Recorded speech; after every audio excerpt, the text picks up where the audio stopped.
This unusual chili is so good you don't even need any toppings, but of course you can add them if you like. Welcome to the Salted Pepper, where we cook for real life using real food and we keep it real simple.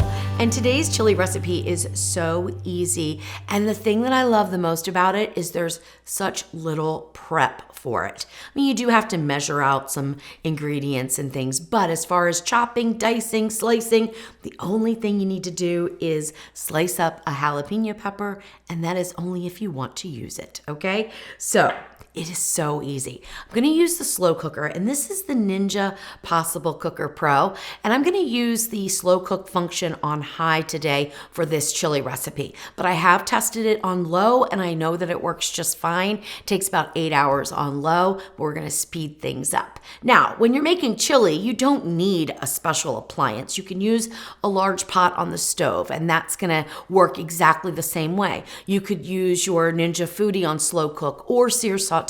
So keep that in mind as we go along with the recipe, because the steps are going to be exactly the same. If you want to do it on the stove, you're just going to use a simmer, or if you want to use your slow cooker, okay? Now, there is a difference between slow cookers. This one, we're able to sear saute the meat in before we move over to slow cook. So that is one of the advantages of the Possible Cooker Pro. But if you don't have a slow cooker that allows you to saute the meat, you can either do that on the stove or skip it, and it will be just fine. I promise you. Okay. Now let's get to the meat. So the meat that I'm using, it's a lot of meat, isn't it? We're making a huge pot of chili. Feel free to cut the recipe in half just by cutting all the ingredients by 50%. But we are going to make a huge pot, and we're using 3 pounds of ground meat. But I'm using 2 different kinds. I have ground pork, which is 85% meat, 15% fat. Okay, that's the ratio. Like we talk about ground beef, 80-20. This is 85-15 ground pork. You could use a leaner ground pork if you want. That's perfectly fine. But that's what I can find in my grocery store, and it works perfectly. Then for the ground beef, I'm using 80-20. Again, it's your chili. If you want to use a leaner meat or a leaner beef or even leaner deer or anything like that, feel free to improvise. I have 1.5 pounds of each, and we're going to get the Possible Cooker Pro preheated on sear saute high, and then I'm going to start to saute the meat, and then we'll go over the rest of the ingredients. And hit start. Now, one thing I'm going to mention, if you have the Possible Cooker Pro, there are some things out there in the internet about some bases are working differently than others. One thing I want you to check is when you go on sear saute, whether you're on high or low, does it do the preheat? The preheat is when these little dashes go across. If yours does not do those little dashes, give Ninja Kitchen a call, because you could have a faulty base, okay? It should be preheating. And this preheat is good for letting the pot heat up before you put in any kind of oil or before we put in our meat in this instance, okay? Now, while it's heating up, I'm gonna go ahead and talk to you about breaking up the meat. When we're slow cooking meat or even simmering on the stove, you know, a pot of chili, when we're breaking up the meat, you want to break it up into the size you want in your finished dish, okay? It's not going to break up in the slow cooker any more than what you break it up. So if you leave it in large chunks, it's going to be large chunks in your chili. So I'm going to break it up to about probably nickel size to dime size, because I don't like it really fine. But if you like a really fine mince in your chili, then you're gonna break it up a whole lot more than I do, okay? The other thing I wanna mention is it's important to season as we go. We are gonna season the meat with salt and pepper, and then we're gonna add in our chili spices a little bit later.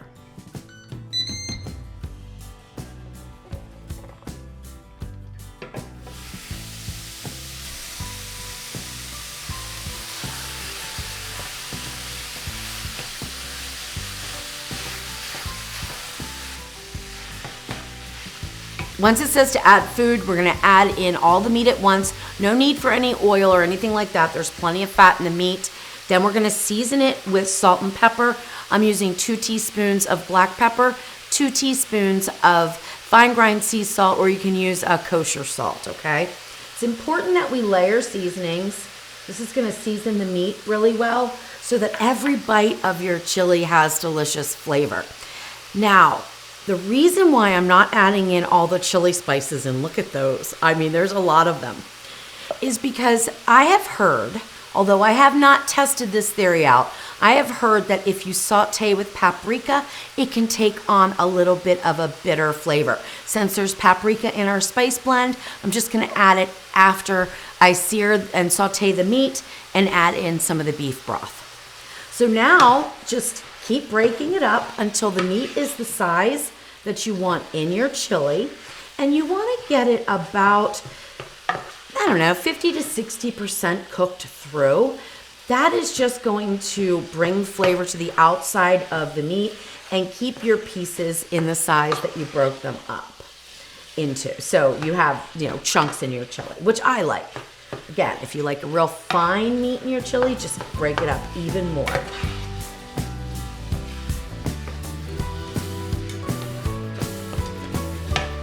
I also know I'm gonna get the question about whether or not you should drain the meat. That's up to you, okay? I leave the fat in there because it adds flavor to the chili, but if you wanted to drain it, you absolutely can. Just cook it about 75 to 80% done, and then drain it, and then put your beef back, and your pork, of course, back into the pot. All right, that looks perfect. Now we're gonna add in a little bit of beef broth, which is 1 cup going in. Now, for the second liquid,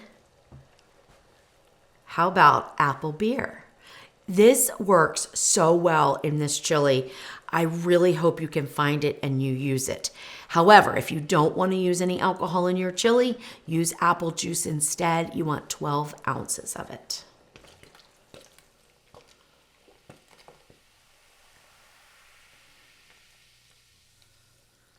This is an unusual chili, and it came about because Jeff and I wanted chili, and I was working on another recipe that used the apple beer. His mom used to put apples into her chili, and I thought, let's throw in the beer.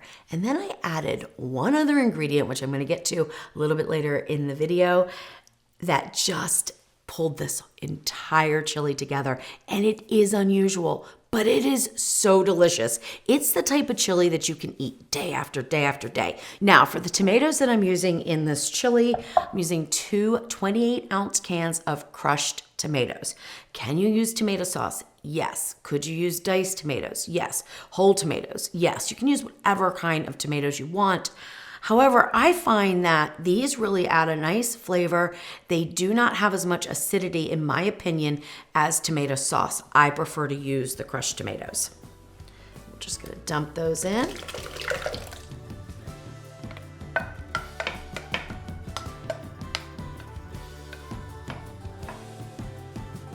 Today, we are not gonna get into a debate of whether or not chili has beans or not. My chili has beans in it, dark red kidney beans, 4 15-ounce cans, drained but not rinsed.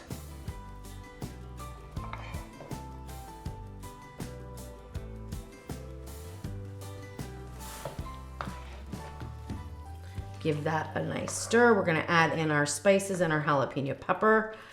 Now, you might wonder why I didn't saute the jalapeno pepper. There's really no reason to. And I sliced it up and left the pith and the seeds intact in the rings. You can dice it, you can remove the seeds, you can remove the pith, you can omit it altogether and have a milder chili. I would not consider this chili super spicy. I would say it's probably about a 3 or a 4 on the spice level if you're going from 1 to 10, 10 being a real spicy chili. So I think it's on the mild side, and I also think it's perfectly balanced, and that probably has something to do with the unusual ingredient number 2, which we're gonna get to in just a minute. All right, stir those in. Now the spices. There are a lot of spices in here, and I found that I do need this much salt, and I do need this much cumin and this much paprika. So these are the spices that I recommend you use. You can cut back on the salt. You can salt at the end if you want. You know, it's your chili, make it how you want, but this really delivered a perfect balance of flavor.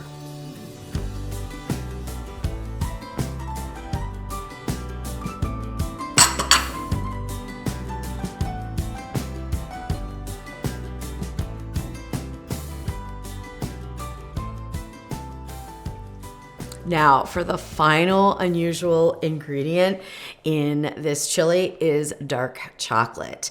The kind of dark chocolate that you use is completely up to you, but I recommend using 50 to 72% cacao, okay? That's how it's gonna be rated. This is 50%, so it's gonna be a little bit on the sweeter side than the 72%. Sometimes 72% is even labeled bittersweet chocolate. It's gonna be okay in this recipe. But if you can get between 50 and 60, I think that's gonna be the sweet spot. You could use chocolate chip morsels if you want. Just make sure they're dark, not milk. That is super important in this recipe, or your chili is gonna be way too sweet. Or you can use a bar like I did. And this is just a Walmart brand chocolate bar. So really, I didn't get expensive. And it's 4 ounces. And dump it right in. Mix everything up. Put the lid on, and we're gonna switch over to slow cook now.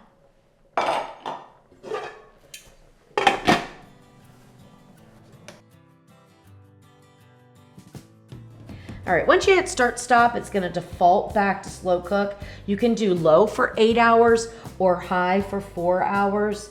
I'm gonna hit start and then adjust the time down. Keep the lid on, but do not block this steam hole. I've seen some people who are saying they're blocking this steam hole. You don't wanna do that. We wanna let the steam escape because we have a lot of liquid in there and we do want a thicker chili. So don't block the steam hole, let it out. And now you can just walk away from it. If you're at home, stir it about once an hour or so, but if you're not, don't worry about it. It's not gonna burn, it's going to be delicious.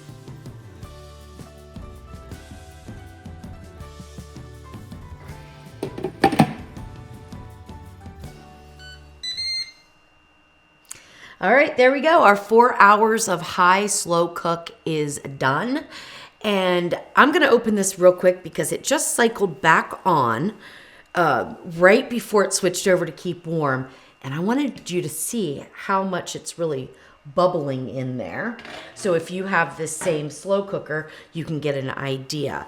So it has cycled through during the slow cooking process to where it is really boiling quite a bit and where it's not, okay? That is how this particular slow cooker works. So it cycles on the heat, okay? It is nice and thick now, really nicely reduced down.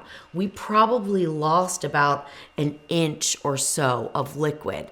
So if you're making something like chili and you're making this recipe, I hope, and you say, oh my gosh, it is way too liquidy.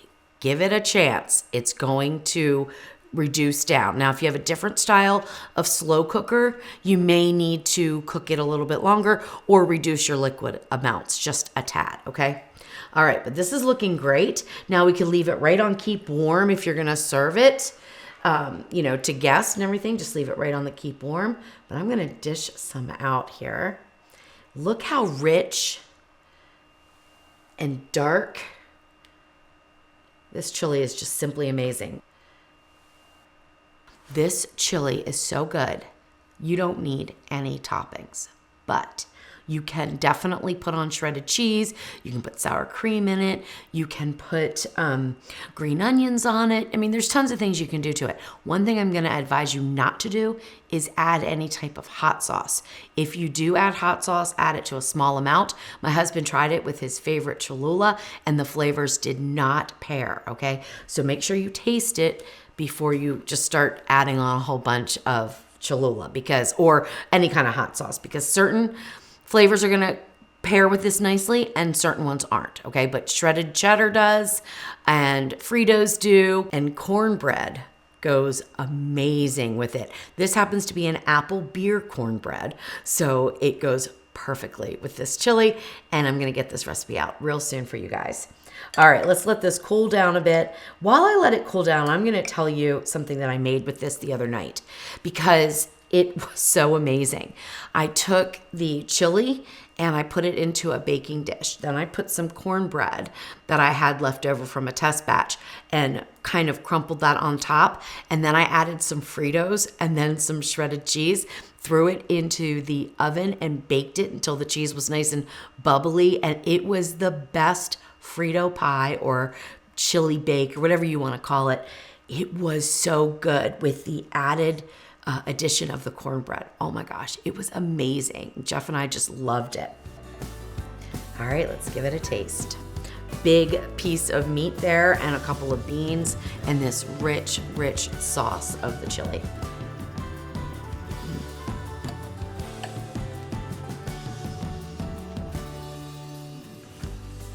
I don't know what it is about this chili. Maybe it's the chocolate. Maybe it's the apple ale. Maybe it's the love that goes into it. But it is absolutely the best chili I've ever had in my life. And I hope you give it a try too. And don't skip the cornbread.